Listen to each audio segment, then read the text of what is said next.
Oh, hey there. So many years ago, I was a youth pastor, a long time ago, back when you guys weren't even born yet, because I'm really old. And one of the things that we did, that I did with my youth group, is we had one person and we blindfolded that person. Before we did that, I asked everybody, like, tell me 10 bad things that could happen to you. And they were very excited to tell me 10 bad things that could happen. And each one I wrote on a piece of paper, right? You could, I don't know, get your leg cut off or something like that. And then I was like, now tell me 10 good things that could happen. That was harder. That was harder to do. They wanted to, and they shouted out like 3 or 4 things, and they're like, I haven't really thought about good things that could happen to me, which is unfortunate. That says something about our existence. Anyway, we made a path, and the goal was to walk this path and only land on good things and not on bad things. I was like, do you think you can do this? And they're like, yeah, of course, that's easy. I'm like, but can you do it? And here's where the blindfold came in. Can you do it blindfolded? And they're like, it's gonna be a little bit harder. Then I added some other complexities, and I'm trying to make this short. But then they could have somebody help them.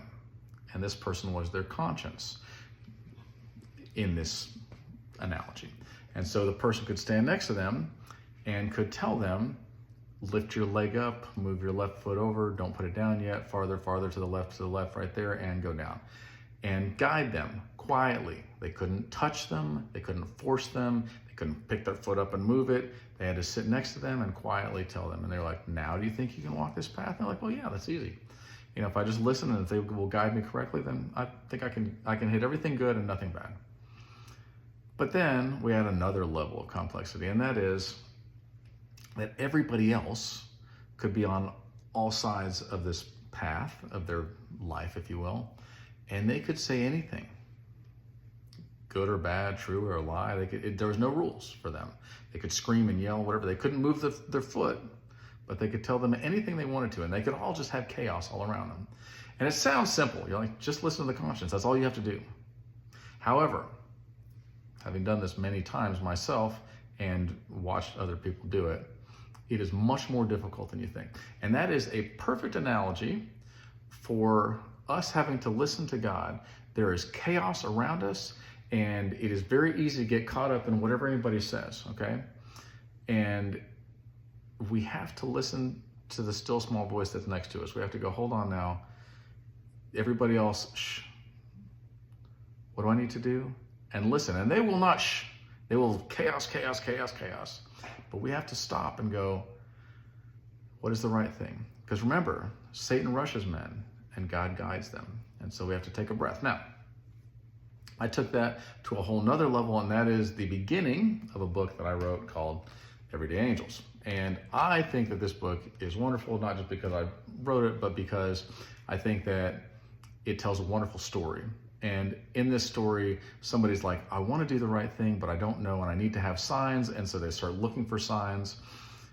And then signs start appearing.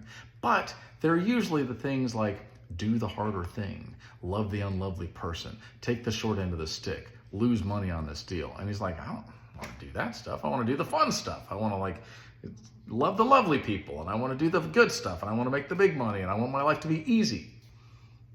But nevertheless, this is not a negotiation. And so he starts to listen to what the signs say.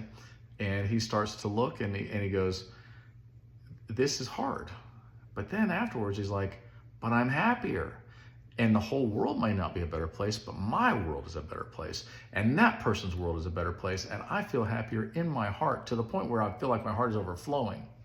And then it becomes habit for me. He's like, I want to do the next right thing. I want to start listening more to, like, I want to be in tune and listen. When God says, hey, do something, I want to do it, okay? There's a big twist in this book. I'm going to let you in on it, okay? Halfway through, you realize that he is in a virtual reality game show, okay? And in this game show, he is the only person playing, and he has to do 10 things within a certain amount of time, good things, or he doesn't win. But if he gets it done within the amount of time, then he wins and his team wins. Infinite riches. But there's a team that's against him, And if they can just stop him from doing certain things, he doesn't have to like be Hitler. He doesn't have to be a pedophile. He doesn't have to do any horrible thing. He just has to not do the 10 good things in time. And then he doesn't win. And the other team does, and they get infinite riches. And there's a large portion of the book that sounds like sportscasters going, well, Bob, today he's out here and he's going to do the thing. And well, they're coming in with the, and then you start to realize, but this guy just thinks this is an anonymous, nobody existence life because he doesn't know he's in the game. But everybody in the world is watching his every thought and his every move. And it's really interesting to watch, like, what if that was true? I'm not saying that's true. I'm saying, what if that was true? How would that change? And then you kind of see the path that he takes and the temptations that come his way, that he feels like this isn't that big of a deal. Nobody else will know. I'm nobody important. But like he is massively important. And I think it's a very interesting book. It has a lot of twists and turns where you're just like, what's going on here? I feel like it keeps your attention, mostly because it does, and because everybody that reads it says, wow, it's a good book. And they couldn't put it down and stuff like that. It's available on Amazon and Kindle. I don't think I have it on Audible. I might have it on Audible. I don't know. But take a look at it. I think that you'll like it. I think it's a good message. And, if you can read. Now, a lot of people can't read. And if that's the case, I'm sorry. I saw a billboard that said, illiterate, write for help.